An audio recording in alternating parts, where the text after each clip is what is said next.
That sucks. And of course, he pursued a massive drone campaign that was firmly ignored by the left for years on end. The fact that Trump has not started any new wars is kind of an accomplishment, is it not? I know that we ignore all of that. But for a guy who's supposed to be a tyrannical warmonger, he doesn't seem like all that much of a tyrant or a warmonger. It's just something I'm noticing. Trump has actually lessened the amount of control the federal government exerts over your life domestically. And he has lessened America's reliance on war making on foreign policy. So I'm wondering, he was supposed to be Hitlerian. I'm wondering where the record of that is. Like, seriously. None of this is Sinai. He says dumb crap. President says dumb crap. Fact. Also, he has not been a warmonger. He's brought an enormous amount of good to the Middle East. He has stood up to the Russians. He has stood up to the Chinese. He has done many things that... I'm always amazed by the talk about Russia, by the way. Donald Trump has actually maintained sanctions on Russia. Donald Trump has stood with Eastern Europe against Russian predations. Barack Obama allowed the Russians to march into Crimea with nothing happening. Obama response to Crimea is what I'm going to look to next. Because I don't think he did nothing.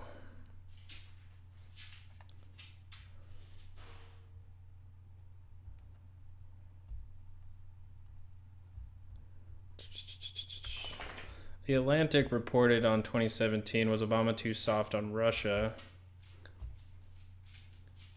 Yeah, this picture actually says the opposite. President Trump on Thursday appeared to suggest that his immediate predecessor's Russia policy resulted in Russia's invasion and annexation of Ukraine's Crimea in 2014. First, the political. In 2012, Mitt Romney, who at the time was seeking the presidency, called Russia the United States' #1 geopolitical foe. He was roundly mocked for his assessment, including by President Obama, who was then seeking re-election. Just 3 years earlier, the Obama administration famously reset U.S. relations with Russia that had been damaged by Moscow's conflict with the former Soviet Republic of Georgia. So it's very complicated. Obama's response to Russia's invasion of Crimea in March 2014 and Moscow's subsequent support of pro-Russian rebels in eastern Ukraine was economic sanctions. Yeah, I thought so. So whatever more Ben Shapiro wanted Obama to do, Trump's just been maintaining the sanctions probably. I knew he did sanctions at least. Like, that's fucking... It's so easy to know.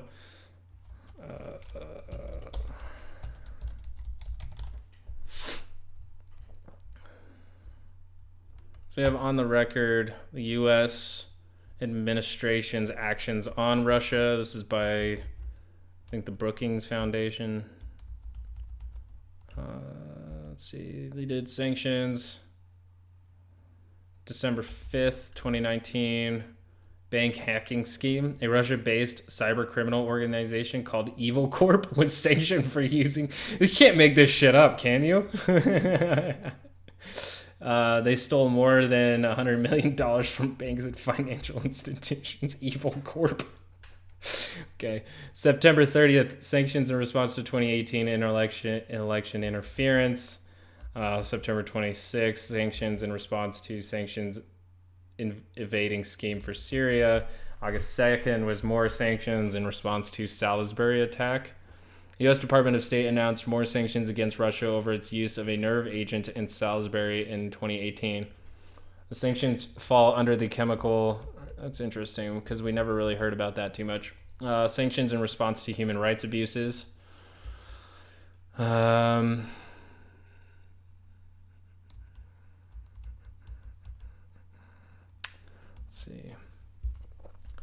See, President Trump denounced Russia's continued support of the Maduro regime.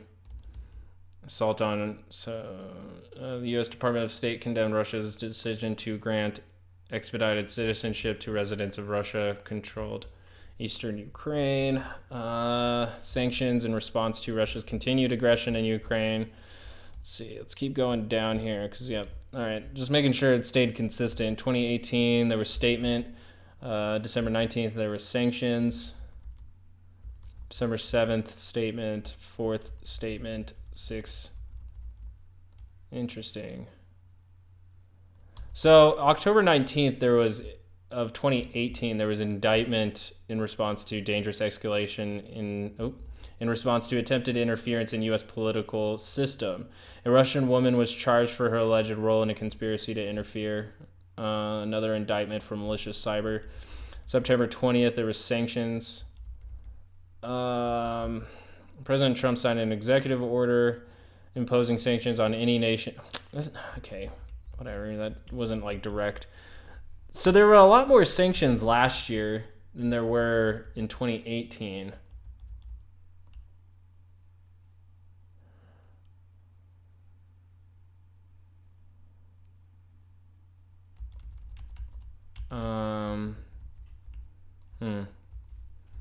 A lot more sanctions in 2019. But it does seem that like they kind of held firm in most of the same. It's not entirely pro Russia here.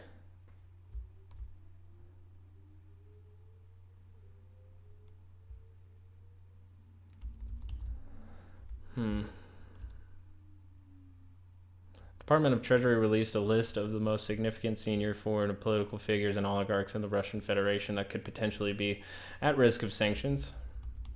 Some more sanctions in response of Ukraine conflict. 2017 sanctions.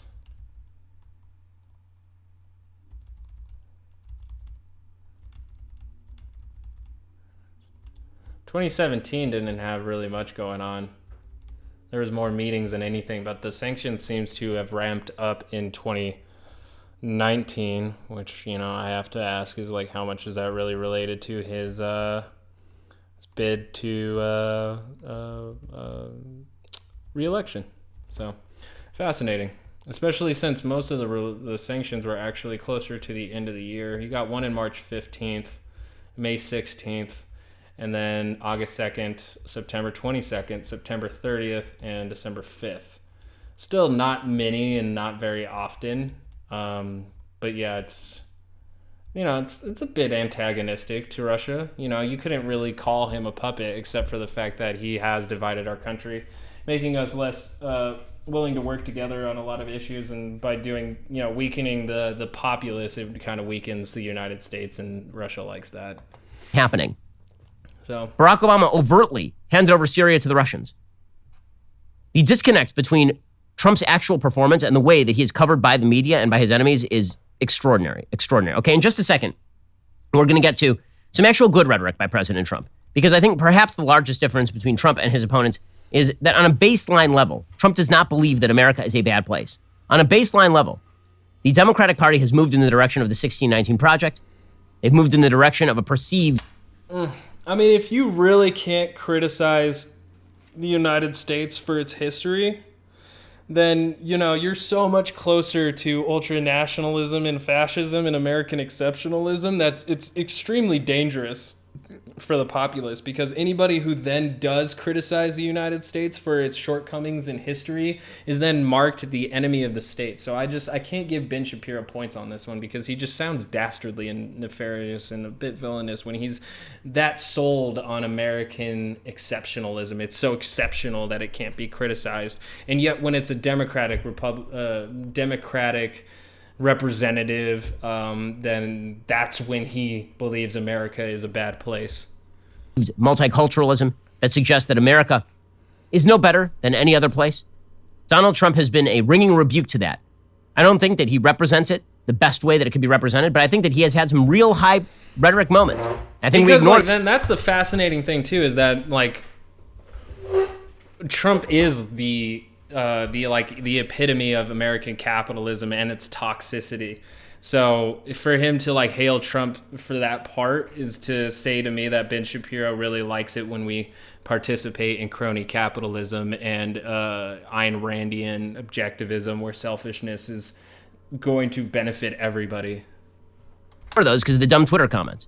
But it is worth remembering them, because in the long run, expression of those values is quite important. So, when it comes to Trump's rhetoric, I've been highly critical, and I think justifiably so. I think his tweets have gotten him in a lot of trouble. I think that if they'd flushed his phone down the toilet within the first 2 days of his election, Donald Trump would be cruising to re-election right now. I think that he has done himself no favors through his rhetorical excesses, through his inability to control his messaging, and all the rest.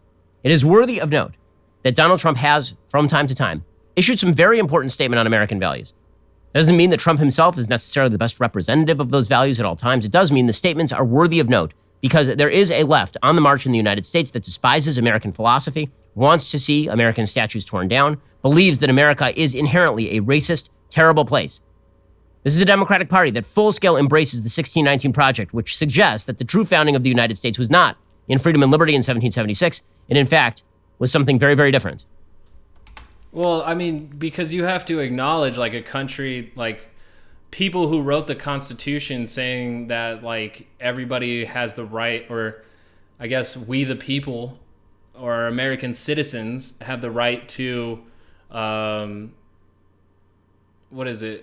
property, liberty, and the pursuit of happiness. And then to exclude people from that, I think is hypocritical, and I feel like is important to acknowledge if we're going to continue to develop this multicultural, very diverse nation. To acknowledge that we've had a very hard time actually including people under our umbrella of liberty and freedom. So it's, yeah, he embodies that hypocrisy even into this day. So President Trump famously spoke at Mount Rushmore. He gave what I thought was an absolutely unobjectionable speech. Not only unobjectionable. Which is crazy because that was like his literal like fascistic speech where he went and hit every 14 points of like signs of fascism in that speech. He like hits every single point. That's great. That's great that he brings that back up. Because ultra-nationalism and that leading into exceptionalism is one of those two recipes into fascism. Necessary speech, talking about American values and their enduring purpose and principle, and talking about the evils of a disintegrationist philosophy that wishes to tear down the nation on the false basis that America is racist, sexist, bigoted, and homophobic from its roots. Here was Donald Trump at Mount Rushmore. It was. Like, there's still countries to this day who don't allow gay marriage. We had it in 2015. And I get your religious liberties say that gay people shouldn't be married, shouldn't get married, that homosexuality is a sin and should not be promoted, and it's wrong. It's wrong. But in 2015, dude, like, your beliefs are homophobic. So, like, how can you say that it's not in the roots when in 2015 the Supreme Court had to say that gay people can get married? How can you say it's not rooted in racism when we had to make an amendment that said no more slaves based on skin color? How can you say it's not rooted when we've had to change things to avoid racism, homophobia, and xenophobia? Which even the word xenophobia is still pretty fucking xenophobic. Like, it's crazy because we call immigrants illegal aliens. And so then, oh, you're afraid of xenos, which is aliens. So we still even need to work on our terminology. Rushmore in what I think was probably the most important speech of his presidency. Those who seek to erase our heritage want Americans to forget our pride and our great dignity so that we don't want to forget our pride or our dignity because the same people, the American people who had slaves, were also the people who freed them. So we are capable of becoming better people, but we have these regressors and these conservatives always holding us back from that social progress because the culture war proclaims that we need to stay conservative in order to preserve the greatness of our country, when really the greatness of our country lies in its multiculturalism, in its diversity. And allowing that to flourish can create the greatest nation we have ever seen. But rather, we suffer because we constantly hold it back from being more diverse and more multicultural. So we can no longer understand ourselves or America's destiny. In toppling the heroes of 1776, they seek to dissolve the bonds of love and loyalty that we feel for our country and that we feel for each other. Their goal is not a better America. Their goal is to end America. And that's that like vicious, dangerous partisanship where like the left is here to destroy everybody and the right is the shield of American prosperity. That's that shit that is going to get civilians killing each other. That's that shit right there that makes a North and a South, an East and a West, a left and a right. When really, like, most people, I guess I can't really speak for everybody. I personally would like to see just the acknowledgement of the American flaws and maybe not celebrate them. Because we celebrate them unabashedly. Like Christopher Columbus, who is like, it shouldn't be even debatable how big of a piece of shit that he was. And yet we celebrate him every year. That's what we're talking about. We don't have, we can give him credit for being ambitious to go across the world, right? But we don't have to celebrate everything that he was. We can give him the credit of being ambitious, but at least acknowledge that we should not repeat his actions, which we do perpetually, which we're allowing to happen in Israel, which which is happening right now in Azerbaijan and Armenia. So He is not wrong about this. And the fact that Trump was willing to speak that out loud is definitely a good thing, because the left is on the march. And Joe Biden has been putting out these very patriotic ads, right? It's got all of the stock footage. Right? Oh, look, some waving grain. Oh, look, it's an American flag with the sunlight shining through it. Oh, look, it's a father helping his son at a baseball game. Okay, but let's be real. The heart and soul of the Democratic Party is not with the Joe Biden appeals to patriotism at this point. It is with the Alexandria Ocasio-Cortez and the Ilhan Omar and the Rashida Tlaib. he is arguing that these diverse women, these multicultural women, are the threat to patriotism. But I believe patriotism has more to do with willing to fight for your neighbors and not against them. But it seems like American patriotism is shifting away from that as like defending the nation from perceived enemies within its borders.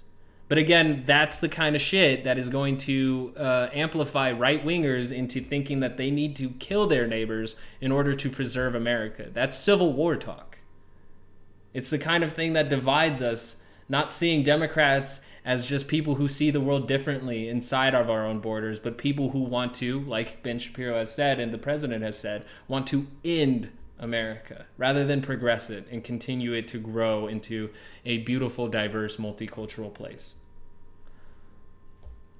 It is with the radicals in the Democratic Party who believe that America is not a great place, that America is in fact a quite terrible place.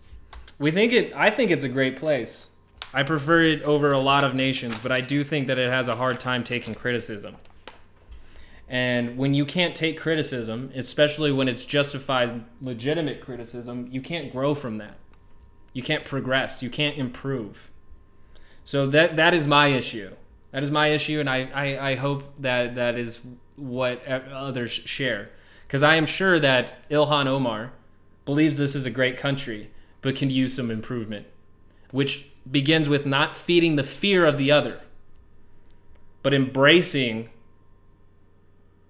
the progress that lies in the unknown. And in fact, Joe Biden from time to time has said this. He said, literally, we have never lived up to our ideals. Never in American history have we lived up to our ideals, which is an amazing statement for a country that freed Europe of tyranny twice, for a country that was responsible. Completely like removing any help from Russians. Russians didn't do shit. Yeah. And we entered both of those wars late. We didn't really want to participate at all. We kind of wanted to see where things would turn out and then get in.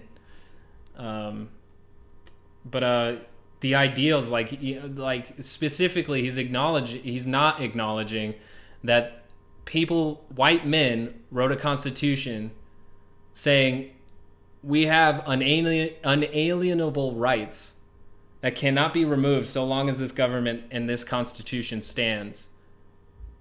And your right to own a human being. Just not acknowledging it. How can you live up to liberty and freedom while you have slaves? Tell me.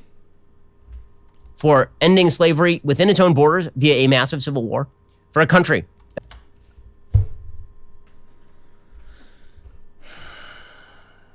There's like, yeah, so he threw it out there, but he throws zero reflection on that. That, like, we wrote a constitution about freedom, the pursuit of happiness, and then had to fight each other to free other people within our own borders. There's, like, no level of deepness in this thought. That was responsible for a civil rights movement that elevated that there had to be a civil rights movement, that this country instituted federal and statewide segregation, and then we had to fight that too. So again, we're still on this precipice of what we're fighting is the conservatism fighting against any kind of multicultural progress in fear of losing possibly Judeo-Christians, even though we can build our own values without God, like the Bible says. I believe in a God, certainly, but not the God that says that if you worship another God, I will punish thee. Because that's not freedom of religion. See the contradictories in American belief there.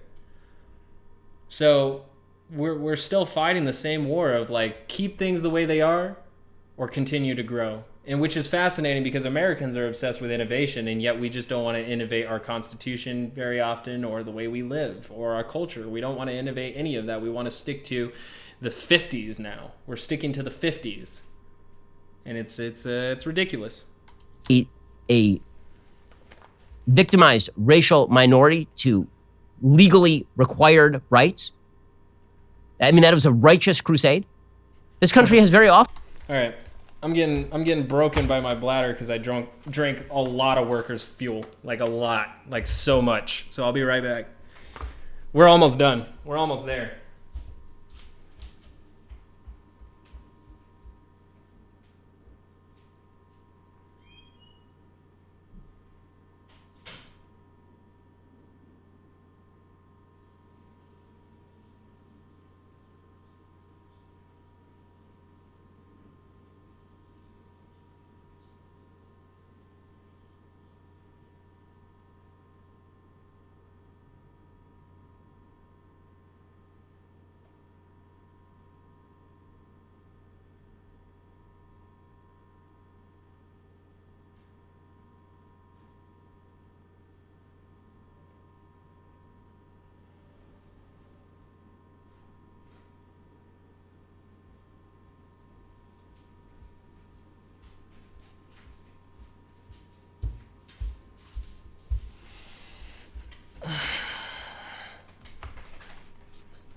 I just want to say, though, how ridiculous it is to say that, like, this country is flawless, even though we have had to constantly spill blood in order to change its flaws. The whole voting rights and desegregation had a lot of blood spill over it. And his perspective on history is completely unenlightened and very myopic, and somehow preserves white supremacy by ignoring the fact that black blood and even white blood had to be spilled so that people could have more rights in a country that said we had unalienable rights. Wow. Often lived up to its ideals. But Democrats don't, but here's the thing about that statement. Many Democrats don't even like those ideals. Many Democrats believe the ideals themselves are racist. They are tools of oppression. What ideals? There's a whole group of woke people in the United States who believe that freedom of the press, freedom of speech, the rights to bear arms, these rights are in and of themselves the threat to you. They are. Who argues that? Who has argued that? Is he going to explain that in the last 3 minutes? How our first two amendments that people in America hold most dearly, how leftists or Democrats see that as a problem? Because if he could expand on that, then maybe we can have a discussion. But to throw that out there yet again is just, he is selling the anti-leftism that honestly is feeding into authoritarian fascism in America. Because the Republicans will consolidate power in a complete move of anti-democratic rhetoric and propaganda and fear-mongering. They're a threat to me. They're a threat to everything good and decent. The Democratic Party is moving in their direction. They would rather make common cause with those folks than defend those. It's fascinating because the United States president has moved in United States Marshals in order to use fear intimidation tactics to quell protests, aka the First Amendment. Core rights. Trump pointing that out is definitely worthwhile. The other speech that President Trump gave that I thought was quite impactful was in 2017. President Trump spoke defending Western civilization in Warsaw. He talked about Russia's destabilizing actions around the world. He praised the Polish resistance. And naturally, the left-wing media immediately declared that this was white nationalism and anti-Muslim, anti-immigrant rhetoric because he talked about the glories of Western civilization. Why? Because Trump said that when he was talking about Western accomplishments, he talked about art and symphonies and all of this stuff. And apparently that's bad. That's very, very bad. You're not allowed to talk about the greatness of Western civilization without the left immediately labeling it white supremacist, which shows the problem with the left. If you hate Western civilization so much that you believe that even its mention is a white supremacist dog whistle, then you should not be trusted with the keys to the car. I think it kind of is, though, because, like, let's see here. It kind of is, especially with, like, Western civilization being, like, driven forward with colonization, which was colonization and the ownership of humans as property. White supremacy had to drive that. Like, white people were the chosen people of God and allowed them to create egregious acts against indigenous peoples and people around the world. So hold on. Let's see, the 14 words, though.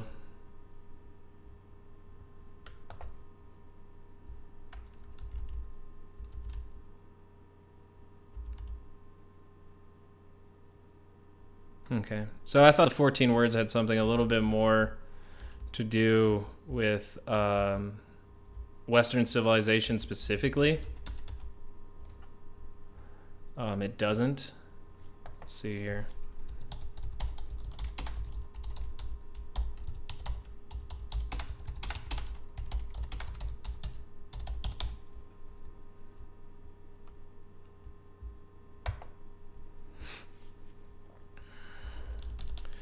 Earlier this month, Iowa Congressional Representative Steve King, yes, known for his xenophobia, support for white supremacy, and long history of promoting racist politics, was quoted by the New York Times asking, quote, white nationalists, white supremacists, Western civilization, how did that language become offensive? Unquote. No one has defended King for asking this about, quote, white nationalists or white supremacists, but Texas Congressional Representative Louis Gohmert said that it is a fair question to ask, quote, when did Western civilization become a negative, unquote. And South Carolina Senator Tim Scott said, quote, I am unsure who is offended by the term Western civilization on its own, unquote. If Scott were to look into it, he would find many different people, including classical scholars, arguing that Western civilization is coded language for white supremacy, even in response to King's latest remarks. But it's important to keep reiterating the case. Just this month, a member of the Professional Association for Classical Scholars prefaced a racist attack on a scholar of color by insisting on the need of for classical scholars to protect Western civilization. And we need to reiterate not only that Western civilization refers to a racist ideology, but that those who use it as King does are referring to Greco-Roman antiquity. King did not explicitly mention classical antiquity, but it seems likely he had it in mind. Most of the coverage of King's comments have focused on the quote given above, but King said more than this. He also said, quote, why did I sit in classes teaching me about the merits of our history and our civilization, unquote. He's probably not referring to courses he took for his math and biology majors. Much more likely, he means courses he took on ancient Greek and Roman history and literature. The white supremacist site, American Renaissance, certainly thinks that's what King was talking about. It covered his comments in an article entitled, "Western Civilization is White Civilization." The only period of history discussed in this article is ancient Greco-Roman history. This is the same site that Pharos has documented perpetuating the claim that ancient Greeks were the descendants of Nordic invaders. Why is the nexus of Western civilization, classical antiquity, and white nationalist politics so clear to the editors of American Renaissance and not to Senator Scott? Or it seems so professional scholars of classics. It's because the racists are tuned into that language in a way that the rest of us aren't or haven't been. In January 2018, reporter Megyn Kelly interviewed Christian Piccolini, who was a member of the Hammerskins white supremacist group and later left the movement to found the anti-hatred organization Life After Hate. Piccolini told Kelly that when the white supremacists hear news reports about globalism or the liberal media, they understand these to be coded references to the global Jewish conspiracy and the Western Jewish media. It's time for classical scholars to recognize that Western civilization is a similar dog whistle. We may think it means everything good about the classical past, but to many people, including some, if you're a teacher, that may be in your class. It means a justification for racist politics and the defense of a white ethno-state. So, this comes from Pharos, doing justice to the classics. It's an article published from 2019. Western civilization has been moved to mean that. Ricardo Duchesne, whose white nationalist website includes homophobic and racist articles on ancient material, has written a book entitled The Uniqueness of Western Civilization. The misogynist site Return of Kings, which frequently makes use of classical material, has published many articles about the supposed decline of Western civilization, including, quote, how the elites are using radical Islam to subvert and destroy Western civilization, unquote. The racist and xenophobic site VDare, which compares contemporary immigrants to late antique barbarians, features an article by Paul Kersey, whose racist site Pharos has also documented, arguing that black anti-social behavior is absolutely destroying what's left of Western civilization in the United States. A leading anti-Semitic website, The Daily Stormer, published an article about the death of Holocaust denier Robert Farrison, in which they said that, quote, despite the way the Jews have smeared him, he will be remembered for what he was, a hero of the people and a champion of Western civilization, unquote. Now let's remember that Manifest Destiny was also called Western Expansion. I'm just adding that at the end there because Ben Shapiro may or may not be aware of dog whistles, but he just used one.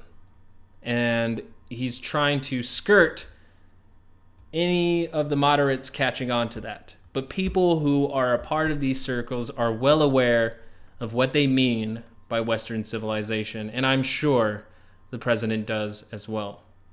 Let's remember, the president kept a copy of Mein Kampf next to his bed. And when asked about it, he said, I've never read it, but it was given to me by a friend.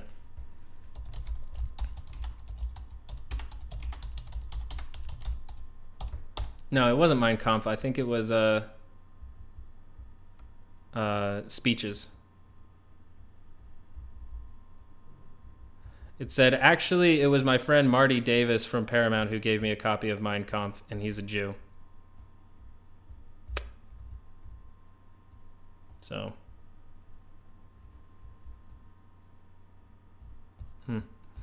Yeah, he had a copy of Speeches. Here was President Trump talking in defense of Western civilization in Poland in 2017. Oh my God, what? In Poland? What? Holy fuck, dude. Like, how much, like, louder can that dog whistle be? What? Holy shit. Dude, that has got to be the loudest fucking dog whistle in history then. Holy shit. That's a bullhorn. That's a fucking purge siren. Holy shit. Poles and nations of Europe value individual freedom and sovereignty. We must work together to confront forces, whether they come from inside or out, from the South or the East, that threaten over time to undermine these values and to erase the bonds of culture, faith, and tradition that make us who we are. Okay, that is true. It is true. And these are challenges that are going to outlast any election. The challenges to American philosophy, the challenges to Western civilization, these are civilizational challenges. They are going to outlast whatever happens between Joe Biden and Donald Trump next week. It's going to require a re-education of the American public and the foundational principles of America. Not re-education in the Maoist sense, not indoctrination. A reacquaintance with founding principle that has been completely obliterated by a left that sees those foundational principles as bad. And it's just like by ignoring like all the history, we just need to understand like how exceptional Americans were that they could do all of these atrocities. It's a fascinating way that he's like, we need re-education.